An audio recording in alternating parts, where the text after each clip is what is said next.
Okay, so merong konting bad news. Bukod pala dito sa nabutasan na to is merong crack yung ating pinagkakabitan ng drain plug.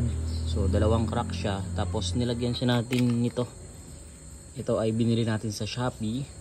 So pang ano talaga to, kumbaga pang re-repair ko sa mga sirang fairings.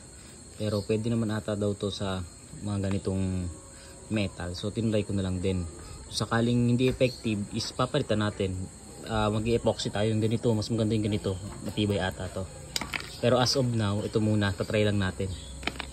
Ngayon sa preparation, medyo sablay tayo kasi hindi natin masyadong nalinis kasi diruin nyo yung position natin, no, napakaskip kasi dito. Pero dahil trial muna yan, so hayaan lang muna natin. Basta ang mahalaga is hindi mag-leak.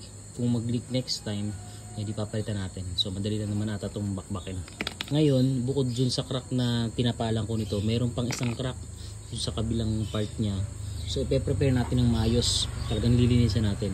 So natin lalagyan ito. Then, yan, try natin kung effective ba to dito kapag ginamit natin sa crankcase. So yan, umpisa na natin. So nasan ba yung crack? Ito. Bali ito na yung nagawa natin yun. Medyo pangit lang ang pagkakalagay. Tapos may crack pa dun sa may ito, sa unahan, dito. So yan naman ang tatapalan natin ngayon, pero medyo lilinisan na natin para kung sakaling okay naman siya is ito na yung gagamitin natin, panapal sa mga crack.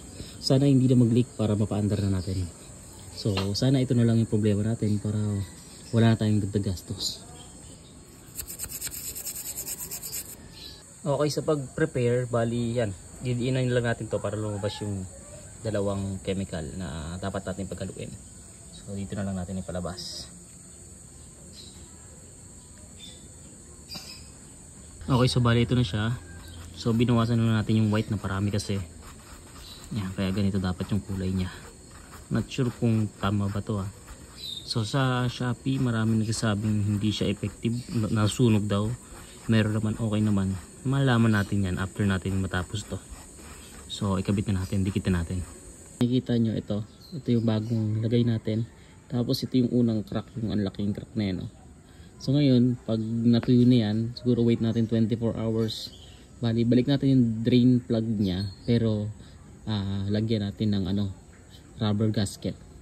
So para hindi talaga siya mag-leak. Yung pinaka lang naman, pinakailalim yun, dito sa part na to, para hindi naman umangat yung rubber gasket dun sa loob mismo.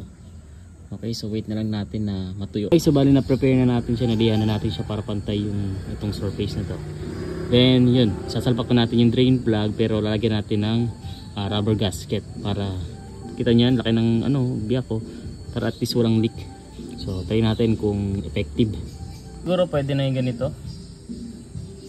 So lagyan na natin, sana effective.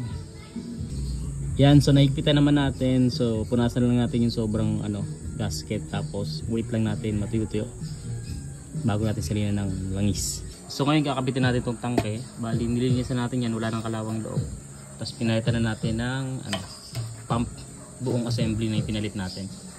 So bumili na rin tayo ng gasolina para isasalin na natin.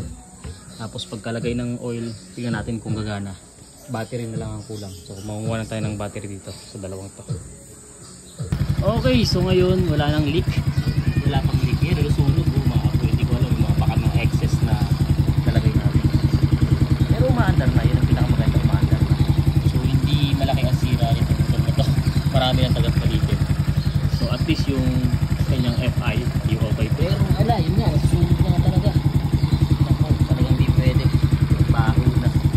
Ay hindi, yung nasa tambutso pa na pinahid ko ito. Pinahid ko tambutso, sunog. Pero sa tambutso, yung po sa may crankcase, hindi ko alam. So malalaman natin yan. Basta itong tambutso na sunog. Pero sa crankcase, wala. So yan, ganda. Okay na itong aking FI na radar dyan.